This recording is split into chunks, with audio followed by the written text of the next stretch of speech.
Andrew Neale, and I go by the name of Tradition Records when I'm selling records, which is second-hand Jamaican vinyl.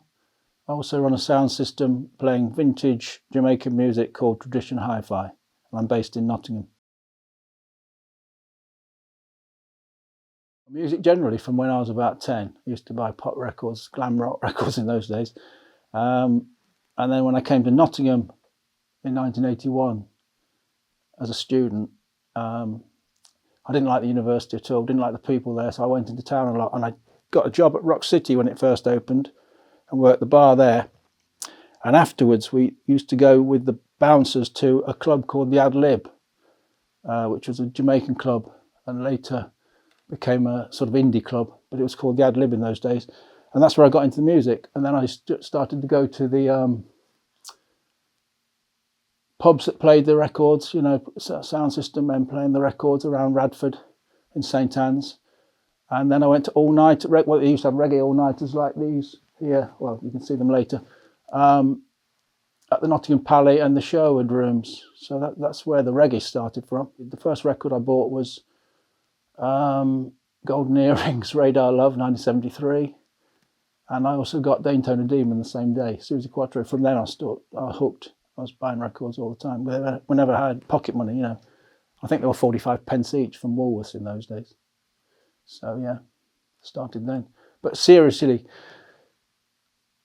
I don't know. In fact, no, I'm not really a serious collector in that sense. Until I started collecting reggae and did it with buying so much that I had more than I could handle, and it became a business. That's when I really started collecting records properly. Previous to that, I just used to buy the odd rock LP or the odd thing here and there. You know. As I say, I came in 81 to the university. First of all, I did a brief spell on the university radio, a reggae show, and Greensleeves used to send me records each week. And there's a record shop on Bentinck Road in Nottingham called Danny's Records, and he used to supply me with records to play. But that didn't last very long. Then after that, I used to, well, in 1984, I got my first job and got sacked from it for looking at a record list. All I did all day was look at this record list, and it was Brian Harris, Icicle Records in Birmingham, and he had in those days the best second-hand Jamaican record list there was, really. So I spent all my days looking at that instead of working. Got the sack, but nevertheless I got to know him very well, and I started to pick up records in Nottingham around Alfreton Road and all the junk shops for him, and I started to get in exchange his represses, which he got from Jamaica at that time, Studio One represses. So we were doing a trade. And in those days, you could walk down Alfreton Road and there were junk shops everywhere, and you could get 4 for a pound, 5 for a pound, Blue Beats, just piles of these records just outside. Nobody wanted them. So that's how that started. And then after a while, I realised that Brian was getting the better deal than I was. He was getting the originals and I was getting represses from him. And so I started to keep them myself and built up a stock. And then I did a market stall and Victoria Centre outdoor market in 1987, where I was selling Studio One records. So that was the first time I started selling properly. And in those days, that's when I met Blue Cat, who was a customer still and a friend of mine, and he came to the stall. And after that, we used to go around together all over the Midlands and the North, buying up collections. And this was about 1987, 88, 89.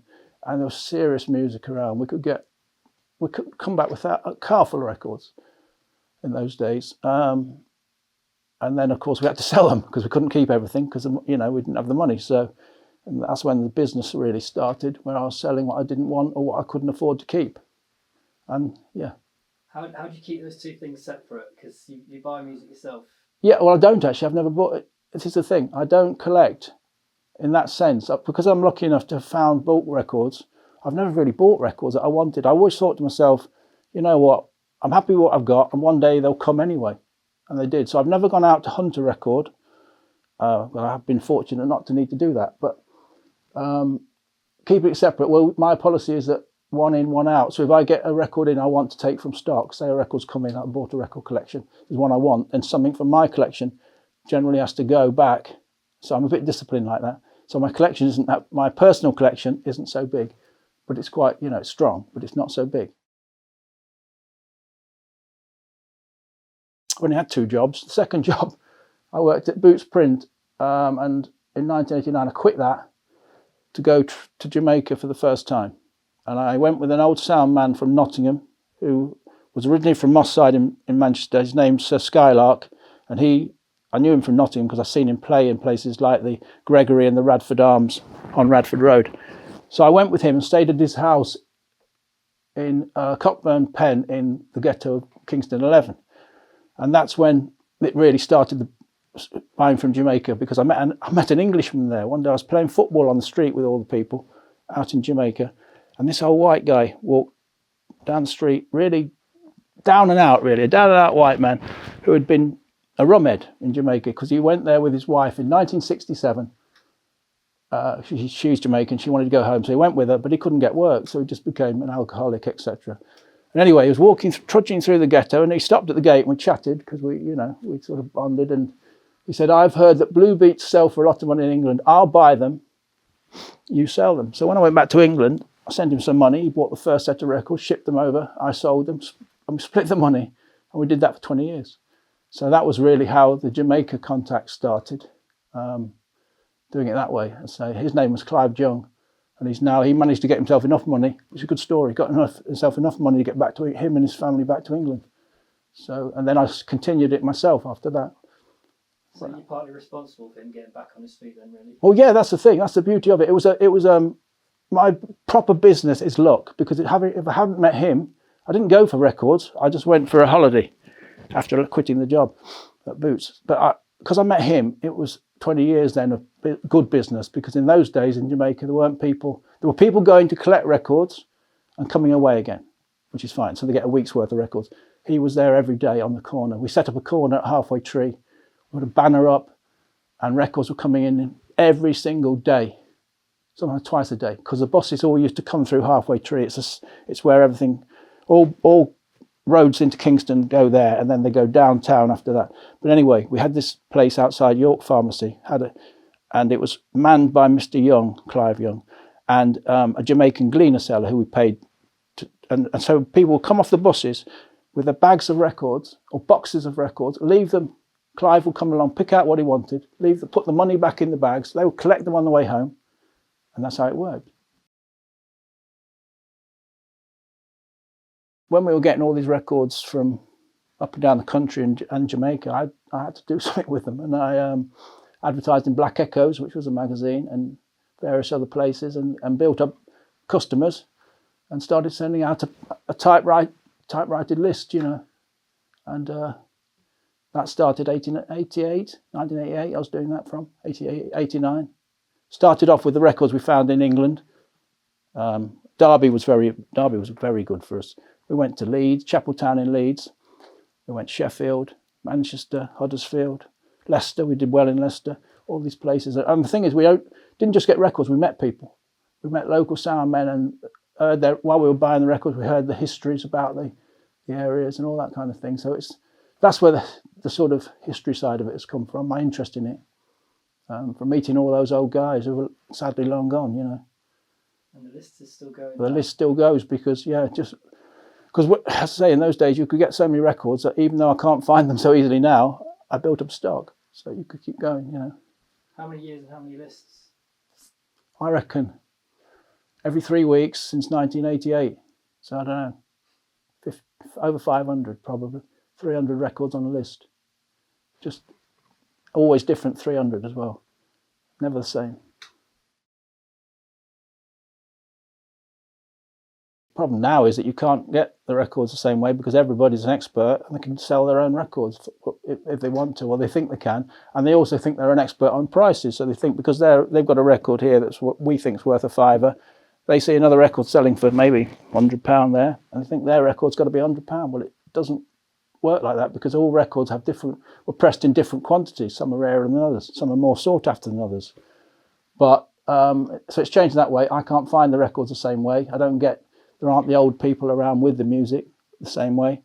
So now mine come from collectors who either sell up or ask me to sell on commission. I still get collections, but they're generally more of the 80s and 90s era than the old 60s and 70s, that's what we started out for. That's what we were known for. I was known for, yeah. Do you have like a system of when you get things out onto the shelves? How does it work? Yeah, the system is that, which is why people don't really come here, because all fresh stock goes first onto the list. So all my good customers up and down the world, or country, around the world, can see them first. They get the first choice. Then what goes here after that is stuff that's been on the list, maybe didn't sell for some reason or other, so it goes back into the stock. And then that's the way it cycles. So it's everything that's good and fresh is list first. And I've always been fair like that. So people who aren't in Nottingham or aren't local get the same chances, somebody would walk through the door, sort of thing. I remember you saying a while ago that you've got boxes that you picked up in Jamaica from like the 80s and stuff still Oh, sealed up and stuff. they're here. There's four boxes of records there. They're actually from 2010, not from the 80s. That's a good story. But 2010 trip, and they're still not open. So, but the way it's going, they will be soon. Do you not get tempted to open them? No, not at all. No, because it gives me, as I say, if I didn't have something to find for myself in a collection, it wouldn't interest me. And that's the thing about it, because a lot of people, shops open, they start off for the first month, great. Everyone flocks, this is the best shop ever. And then they haven't got backup stock. So then it becomes like any other shop, pick through and boring. So I try to do it different. I try to keep stuff fresh. So even fresh for me. That's why I don't know what's in any of my stock. I couldn't tell you, because that's the pleasure of it.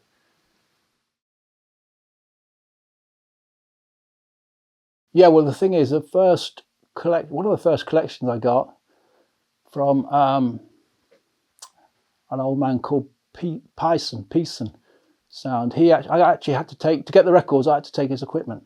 So I had a sound system with those records. And we did a few nights that was early, 1984, 1985. We used to play at the White Hart, which is in Lenton. We played at the Navigation, which is now gone, down by where the new newspaper building is, down by the canal. We played in the Thurland Hall upstairs as well early on, and that was using a ramshackle system from this guy. He had a valve amp and some bits and pieces. In fact, I've still got, later on you can see, it's still got some speaker boxes over here from that man, and I got the record box because of that. I had to take everything. So then that got me interested in playing. We used to play out, 3 or 4 of us, play our records and just do our thing, have little parties, And so that was in the 80s. And then in the 90s, I bought a system from a sound man in Jamaica, and I shipped it back to England. Big speaker box, double 18 speaker boxes from a guy called Tony James, who ran Hot Sizzler sound system in the 70s. And I bought those boxes back to England, and then so it was much bigger system. And then I got amps built by Jar Tubbies in London, and a preamp, and we played in a London Dub Cup clash in 1986-87, where I think there was 16 sounds entered. They played each other like a football competition. One got knocked out, then you went through to the next round, etc., etc. And we ended up getting to the semi-final, which was pretty good. Well, the thing is, I had a hernia from it, which wasn't good, from lifting all the boxes. So I had to quit for a bit. And it's, you can't find the people very easily to help you. At the end of the night, they're not there, when you need to put stuff away. So we sort of knocked it on the head. I've just got a little system which I use in pubs when we feel like doing something. But it's not the scale of what it was, unfortunately. But those days are gone, Can't even find a venue to play in. Well, my favourite nights out were the all-nighters at the Nottingham Palais and the Sherwood Rooms. And people think you go to see a sound system or you go and see something. We just used to go every week or every whatever it was for a night out. And so we didn't even know who we were seeing. So in fact, it was funny the other day, Blue Cat said, I've never seen Jar Shaka. I said, nor have I. And then we looked at the poster, which is down there, Mighty Diamonds we went to see, and Shaka was one of the sounds playing. But we didn't go because of the sound system. You see what I mean? They were there, so we've seen them all, but we didn't know who we were seeing, because we were just going for a night out in those days, really, or to see an artist like the Wailing Souls. We saw Gregory Isaacs with the Roots or Addicts. That was a fantastic night. That was at the Palais. Absolutely corked, that was. So that was about 1982. And I say we went to see the artist, but there would always be a sound system playing beforehand and after. And it was that in fact, that was more interesting to me than the artist sometimes, because the way they had the sound set up in those days and the way they used effects and used to send the effects all around the room, and it's incredible, an incredible experience that can't be replicated in a sense, because they put speaker boxes. You'd walk in the room and you couldn't hardly go against a wall because the speaker boxes are all the way. But now people tend to have one stack and they fire it down the room, which is a different type of thing. To me, that's PA. That's not sound system as I know it. These are original boxes. The first collection I got, and I told you we had the sound system came with it. This was it, part of it. We had much more than this, but these were the speaker boxes that came with the first records I got in Nottingham. I don't know, 84, 85 probably. So that's that. These are Wasp. This is the Wasp sound system. Mahogany House of Joy speaker boxes from Jamaica, which I shipped over. I found these one day collecting records. I was in the man's house up in Clarendon, I think it was. And he said, go and look in the shed. And these were in the shed, this one and that one. So I shipped those back to England. I couldn't resist them. And I think they're probably the only working House of Joy speaker boxes left. And that's from Wasp the Sergeant of Spanish Town. They were from Spanish Town, a very big sound system in the day. That's another valve amp, which is working. It's been done. Lights up like a Christmas tree. That's an old, I'll put it down there for you. That's an old record, 78 box really. And then you've got Calypso records, downbeat records with rhythm and blues on it, that kind of thing. This is another small little valve amp with a preamp in it, which is now fully restored and working. In fact, I used it at my 60th last year at the Carousel. That's an old valve amp case which I've got to work on, which when it's working, you'll have valve amps in the bottom, all the lights will come on, and then a preamp at the top. And that's the kind of thing they used in the 60s and 70s in England. So that's an England thing. Are you going to use that? Yeah, that's the next project actually. We're trying to restore everything bit by bit. Shout out to Phil Bush and in Lincoln, who does some of the work for me, and Dave in Calverton, who does all my valve amps. So they're important, people to have around me. This was one of the early nights we did. I think I mentioned that we got the first sound system. So we were down at the Narrow Boat, which is gone, a pub down by the canal. This is a dub plate pressure night we put on at the Maze, which again, sadly, is gone. A great Nottingham venue that was. We were the first sound system to play in the Maze, actually. And that artwork was done by a very famous Jamaican artist called Sassafras, who designed all the sound system posters in the 70s, 80s and 90s, and created a style that was unique. And I knew him well from the Yard and Broad Club in Kingston, where I used to eat my dinners and things, and got some posters from him, and he did some posters for me for actual our nights. Then moving around, in fact there's two from at the top there, a couple of Sassa posters. You've got loads of these sort of yeah. posters. Well, the thing is, all from him. Sorry, this is an interesting story. Yeah, because I went to the Yard and Broad Club first time to eat fish for lunch, and the fish cook was Dexter Campbell, who is Echo Vibration sound system in Jamaica, well-known sound from Greenwich Farm. And he brought through people like Michigan and Smiley, who are famous DJs on his sound, Anyway, he was there cooking the fish. So I went in the office, Sassa was in the office, and in the corner was all these posters that hadn't been used for dances over the last few years. So I said, what are you doing with them? He says, we're going to burn them. So I said, well, I'll have them, I'll buy them off you. So that's how I got the first set of posters like those. And at the same time, Dexter sold me his dub plates, which were again in another corner of the room, thrown down, because in Jamaica, it was throwaway music. They moved on to their latest records all the time. So anything else, they sort of disregarded and put away. So that's King Tubby's dub plate sleeve, which was from the 80s, leading in the years up to when he was shot, sadly. And that's the back of it, which is quite nice. You get that? Yeah. So that's another one of his sleeves. I'll play that record in a minute. So that's King Tubby again. And in fact, quickly See, that's got a tenor saw. I don't even know the tenor saw tune. That would have had a tenor saw tune in it. Well, I don't know. No, this is the original version, sorry, of Murderer, which is Barrington Levy. Classic song. Everyone's sampled it and used it.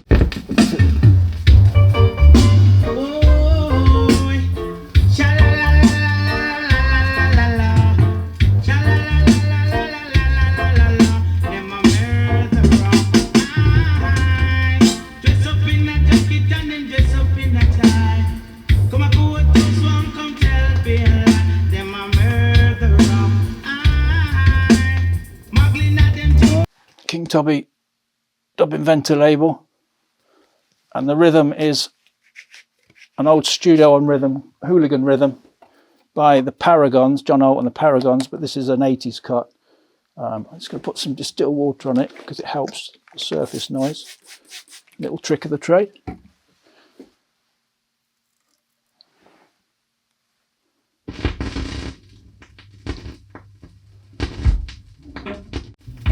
We got to take a stand and make this land a better land for every man. Oh yeah, oh yeah. Them soldiers with the guns are coming. Bad boys, you're on your own. Them soldiers with the guns are coming. Fighting in a all-man town. You got to take a stand. You got to have a plan. We're gonna make this land a better. This is a backdrop that the Wailers used on a tour, Exodus tour, I think, in America. So that's quite unique. And that was given to me by a guy called Bunny, who I knew from the first trip to Jamaica. I stayed in, second trip to Jamaica, I stayed in Tower Hill, again, Kingston 11, and with a guy called Aston, and his friend was called Bunny from Red Hills. And he worked for Rita Marley at Tough Gong. And so he had a little hut where he lived up in the hill, a little hut place. And in that hut, he had this, which he gave to me. And he said, look after it forever, you know, because he went off to Africa to live with Rita in Africa. That was it. He worked with her. So he went off to Africa and left that with me. Have you ever wanted to own a shop? Have you ever No, wanted to go into that route? I wouldn't want to sit there all day, bored out of my mind, waiting for people to come through the door. I don't need to do it because I've got good customers, a loyal base, and they support me, and I try and look after them. So there would be no need, and I wouldn't have the freedom. That's the thing. I wouldn't want to be tied down. I probably wouldn't open. If I said 5 days a week, I'd probably do one.